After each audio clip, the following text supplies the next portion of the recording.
Hello friends, welcome to my YouTube channel. आज हम करेंगे आपकी एक्सरसाइज 1.3 का थर्ड क्वेश्चन। थर्ड क्वेश्चन क्या है? Fill in the blanks. Blanks को फिल करना है आपको। यहाँ पर ब्लैंक्स दे रखे हैं, उन्हें फिल करना है। 369 divide by blank equal to 369। यहाँ पे ब्लैंक में क्या फिल होगा ये बताना है कि 369 ही आंसर मिल जाए। तो सेम इंटीजर कब मिलता है? सेम इंटीजर जब मिलता है जब हम किसी इंटीजर को 1 से डिवाइड करते हैं। 369 को जब 1 से डिवाइड करेंगे तभी 369 मिलेगा। तो यहाँ पर इसका मतलब ब्लैंक में आएगा 1। 369 को जब 1 से डिवाइड करेंगे तब मिलेगा हमें 369। अब है इसका बी पार्ट। बी पार्ट क्या है? -75 डिवाइड ब्लैंक इक्वल टू -1। -75 को किससे डिवाइड करें कि -1 आ जाए? एक बार हम माइनस साइन को इग्नोर करके देखते हैं, 1 आ जाए। 1 कब आता है? 1 किसी भी इंटीजर को डिवाइड करने पे जब आता है 1, जब दोनों इंटीजर सेम हो। यानी कि यहाँ पे 75 ही होना चाहिए। दूसरा इंटीजर भी 75 होना चाहिए। अब आंसर देखते हैं हम। आंसर है नेगेटिव में। हमारा पॉजिटिव 1 नहीं है आंसर। आंसर है हमारा -1। इसलिए एक इंटीजर नेगेटिव होना चाहिए, एक इंटीजर पॉजिटिव होना चाहिए। वो हमारे पास नेगेटिव तो उसने ऑलरेडी दे रखा है, जो दूसरा हमने बनाया वो पॉजिटिव बना दिया। इसलिए इसका आंसर आएगा 75। अब चलते हैं इसके सी पार्ट पे। सी पार्ट क्या है? -206 divide by blank equal to 1। -206 को किस से डिवाइड करें कि 1 आ जाए आंसर 1 आ जाए। तो 1 आंसर कब आता है? जब हम सेम इंटीजर को सेम इंटीजर से डिवाइड करते हैं। तो -206 ही आ जाएगा दूसरा इंटीजर भी। -206 डिवाइड बाय -206 करेंगे तब आएगा हमारे पास 1।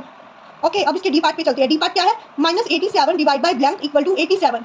-87 को किससे डिवाइड करें कि 87 आ जाए? तो 1 से डिवाइड करेंगे।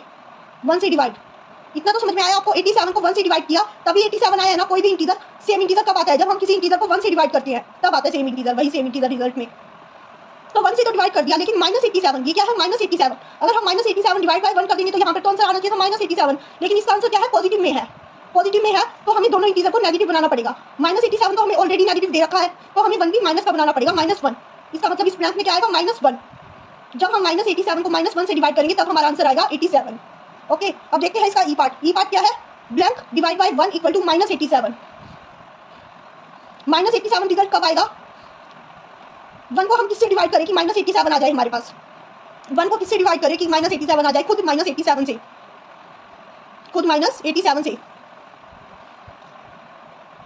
जब खुद -87 से 1 को डिवाइड करेंगे तो आएगा -87।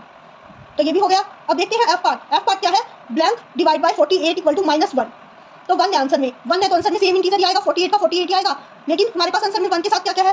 क्या है? नेगेटिव। नेगेटिव 1 है, पॉजिटिव 1 नहीं है। यहाँ पे हमारे पास आंसर नेगेटिव 1 है। तो नेगेटिव 1 है तो एक इंटीजर नेगेटिव होना चाहिए। उन्होंने पहला इंटीजर क्या दे रखा है? हमें ऑलरेडी पॉजिटिव। तो इसका मतलब हमारे पास जो है बचा हुआ है वो हम नेगेटिव ले लेंगे। तो इसमें क्या आ जाएगा? -48। -48 को जब 48 से डिवाइड करेंगे तो आएगा -1।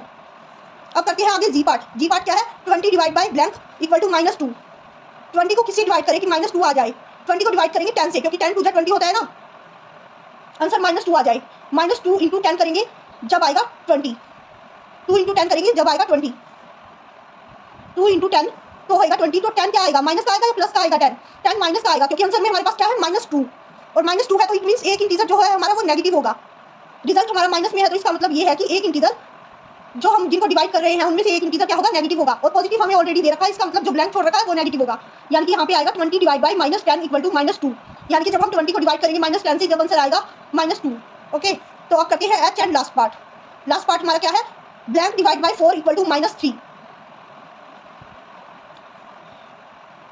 तो इसका क्या आएगा? 4 3 क्या होता है? 12।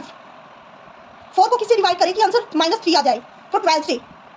जब 12 से डिवाइड करेंगे 4 को तो 3 आ जाएगा। लेकिन आंसर हमारे पास क्या है? 3 हमारे पास नेगेटिव में है। नेगेटिव में है तो इसका मतलब हमें एक इंटीजर नेगेटिव बनाना पड़ेगा। और जो पहले हमें इंटीजर दिया हुआ है वो ऑलरेडी पॉजिटिव दिया हुआ है। तो हम इस इंटीजर को जो ब्लैंक में है हमारा उसको नेगेटिव बना देंगे। -12 लिखेंगे इसको। -12 डिवाइड बाय 4 करेंगे जब आएगा -3। ओके,